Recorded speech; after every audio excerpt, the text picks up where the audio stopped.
Newspaper से related कि news Anand Kumar पूछते हैं कि जीके की तैयारी कैसे करें, आंसर राइटिंग का। और नीरज पूछना चाहते हैं कि न्यूज़पेपर कितना इंपॉर्टेंट है, किस तरीके से पढ़ा जाए न्यूज़पेपर, तो न्यूज़पेपर से पढ़ने का सही तरीका क्या है?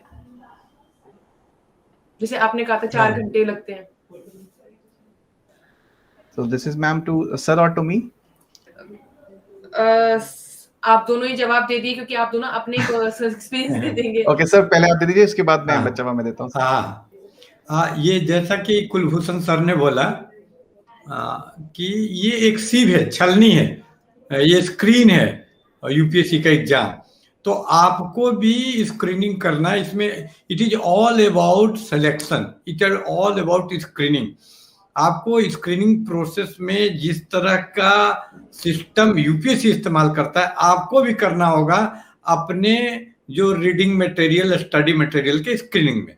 कि आपको इतने बड़ा अखबार आप पढ़ेंगे, जैसा कि सर ने बताया 4 घंटे लग जाएंगे, लेकिन आपको मोर इम्पोर्टेंट और लेस इम्पोर्टेंट में डिस्क्रिशन करना, विवेक करना, इम्तियाज करना, फर्क करना आना चाहिए। तो सबसे पहले आपको ट्रेंड होना है, हर जगह ये काम लगेगा आपको। जैसे ही यूपीएससी के प्रिपरेशन करते हैं, ये सवाल आपके सामने आ जाता है कि इतने सारे सब्जेक्ट में कौन ऑप्शनल लें, तो वहीं से आपका सीविंग, छलनी और चुनाव शुरू हो जाता है।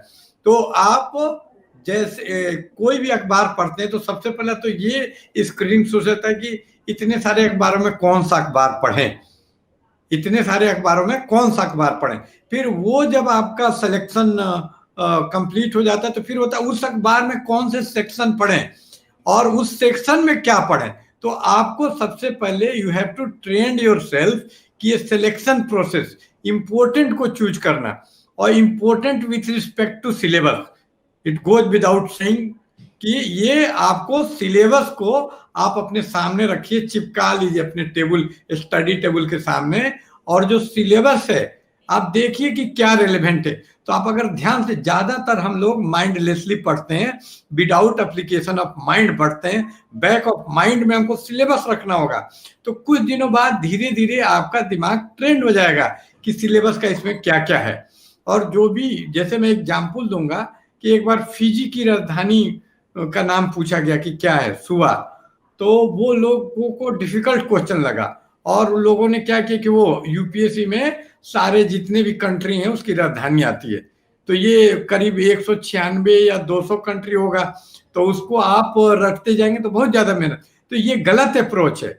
वो इसलिए उस साल पूछा गया कि उस साल फिजी में तख्ता पलट हो गया था, इसलिए पूछा, जॉर्ज स्पेट ने कर दिया था। तो आपको थोड़ा इंटेलिजेंट होना होगा, स्मार्ट रीडिंग, जो बार बार शब्द यूज करते हैं कि स्मार्ट वर्क, ये कुलभूषण सर का शब्द है। तो आपको स्मार्टली चॉइस करना होगा जो अखबार पढ़ते हैं। तो फिर भी मैं आपको गाइड कर दे, तो यहीं पे कोचिंग इंपॉर्टेंट हो जाता है कि सर अब हम लोग तो अभी शुरुआत किए हैं और आप हमसे एरिस्टोटल जैसा बुद्धिमान होने का उम्मीद रख रहे हैं कि सारा चीज खुद ही ये कर लें कि क्या इंपॉर्टेंट है क्या नहीं है। तो मैं आपके इस मुश्किल को और इस हार्डशिप को मैं समझता हूं कि आपके लिए पॉसिबल नहीं है। अभी आप, जो आदमी यूपीएससी की तैयारी करता है 22 साल से लेके 23 या 35 साल का नौजवान होता है, तब जिंदगी के इतने अनुभव नहीं होते हैं सबके पास कि वो सारा चीज खुद ही से कर ले। तो ऐसे में कोचिंग आपको मदद करती है। लेकिन यहाँ फिर स्क्रीनिंग का सवाल, आप स्क्रीनिंग से नहीं बच सकते कि कौन अच्छी, फिर सिलेक्शन ये आ जाता है कि अच्छी कोचिंग कौन है। तो इतना तो आपको करना ही होगा कि सारी कोचिंग एक समान नहीं है, कोचिंग बहुत सारी है। Coaching has mushroomed in Delhi, Allahabad and other city, but good coaching उतनी ही कम है जितना, मतलब बांग्ला में कहावत है कि मानुष अनेक, काजर मानुष अनेक कम। तो उसी तरह की कोचिंग तो बहुत है, लेकिन काम लायक कोचिंग जो आपके काम आ सके, यूपीएससी की तैयारी में पथ प्रदर्शक, हारबिंजर साबित हो सके, ऐसा बहुत कम है। तो ये आपको पहले एक अच्छी कोचिंग, ये क्या न्यूज रीडिंग करना है, सारा समस्या एक बार में आपका जो सवाल समाप्त हो जाएगा। अगर कौन सा अखबार पढ़ें, उस अखबार में क्या पढ़ें, सारे क्वेश्चन का आंसर एक जगह मिल जाएगा। आपको बस एक सिलेक्शन खुद से करना होगा अच्छी कोचिंग का, कि अच्छी कोचिंग कौन है, उसको कैसे पहचानेंगे। तो अच्छी कोचिंग वह है जो आपके बदले ये सब डिफिकल्ट सवाल को हल कर दे। वो आप पे, वहां पढ़ने गए तो आप पे जिम्मेदारी नहीं थोप दे, क्योंकि आप वहां गए कि आपकी जिम्मेदारी को वो शेयर करेगा कोचिंग। तो ये पहला क्राइटेरिया है कोचिंग सिलेक्शन का। फिर आप खुद ही जान जाएंगे कि कौन न्यूज़पेपर पढ़ना चाहिए। और मैं कुछ टिप्स फिर भी आपको दे रहा हूं कि आप जो भी न्यूज पढ़ें तो ये कैटेगरी वाइज पढ़ें, कि स्पोर्ट्स का न्यूज पढ़ लें।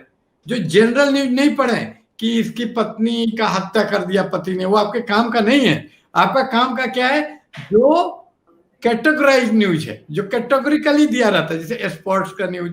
अब स्पोर्ट्स में क्या इंपॉर्टेंट होगा, तो जो पहला प्राइज लिया वो ज्यादा इंपॉर्टेंट है, गोल्ड मेडल वाला।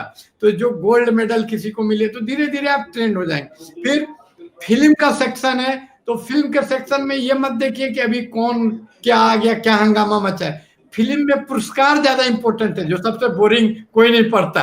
तो आपको फिल्म में पुरस्कारों के बारे में पढ़ना होगा, किसको नेशनल अवार्ड मिला। और पुरस्कारों में भी फाल्के अवार्ड से ज्यादा इंपॉर्टेंट यूपीएससी के लिए नेशनल अवार्ड होता है।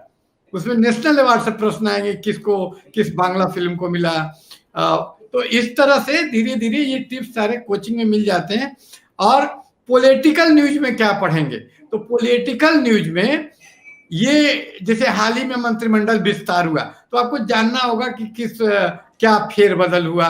इसके अलावा आपको, आप देखेंगे कि आपको सलाह दी जाती है कि गवर्नमेंट की एक मैगजीन निकलती है, योजना कुरुक्षेत्र वगैरह, उसको पढ़ने की सलाह दी जाती है। तो न्यूज में भी गवर्नमेंट का स्कीम के बारे में अगर कुछ न्यूज है तो वो जरूर पढ़िए। कोई नई स्कीम आए, और इसके बहुत एक्सपर्ट है कुलभूषण सर, तो वो आपको और बेहतर बताएंगे इसके बारे में।